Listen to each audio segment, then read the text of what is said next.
Hey, this morning I'm standing in the cemetery of one of the great old churches here in Gaston County, New Hope Presbyterian Church. And there are people here that the graves go back over 200 years. Some people who actually fought in the Revolutionary War. I'm standing through between two headstones of people who fought in the Civil War. And yet there are also people here that died in 2024. Think about the differences what they thought about the world, what they knew about the world, how they dressed and acted. But I want to talk a little bit today about some of the similarities, the things that are common. And one of the things that I think is common between every generation all the way back to the Bible is grief and mourning. Grief and mourning. You know, today we know so much more about how the body responds to traumatic events, to grief and mourning, and even all kinds of illnesses. They can measure the stress hormones, inflammation. They can measure how your immune system, when you lose someone or you have a great disappointment or a grief, they can measure how much that affects your body. There's so much that they can do today, but I almost think that we may be missing some things that some of these people were familiar with. And one of those is the framework of mourning that people really up until this century or so had about grief and death. And what I mean by that, grief is an event, it's a loss. Mourning is the framework on how you cope with grief. And in the olden days, there would be such things as you would wear black for a year. It recognized that it took about a year, give or take, about a year for someone to go through all the cycles of loss, to deal with that loss. People would not go out. They would have permission to not go to parties.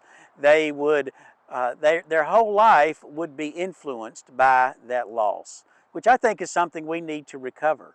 We try to do everything so quickly today. We want to have things microwaved. We want to have everything done quickly. And this idea of mourning is something that all humans have dealt with from ancient times until today. Guy Winch is a writer, and he has a book called Emotional First Aid. And he talks about the fact that sometimes poor ways of grieving and mourning can set us up for failure later in life. He makes the analogy of a bone that is not set correctly. It seems to be okay at first and you're able to cope, but it causes future problems. What are some of the things that we need to be concerned about? Well, sometimes dealing with grief through mourning, trying to numb it with drinking and drugs, all sorts of activities, frenetic, frantic activity. Now, this is not just death of a loved one. This could be a loss. It could be a divorce, a loss of a job, a loss of friendship. But here's what I think is important. There was a recognition in those days that death is a part of life. Let me just read you from the very familiar passage of Ecclesiastes chapter 3, verse 1 through 8. There is a time for everything and a season under every activity under the sun, a time to be born, a time to die, a plant and uproot, a time to kill, a time to heal, a time to tear down, a time to build up, a time to weep and a time to laugh, a time to mourn and a time to dance. I think you get what I'm saying.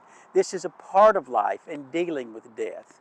And that's one of the things we need to be reminded, that mourning is a part of life. And how we cope with loss probably will indicate how full the quality of life we have.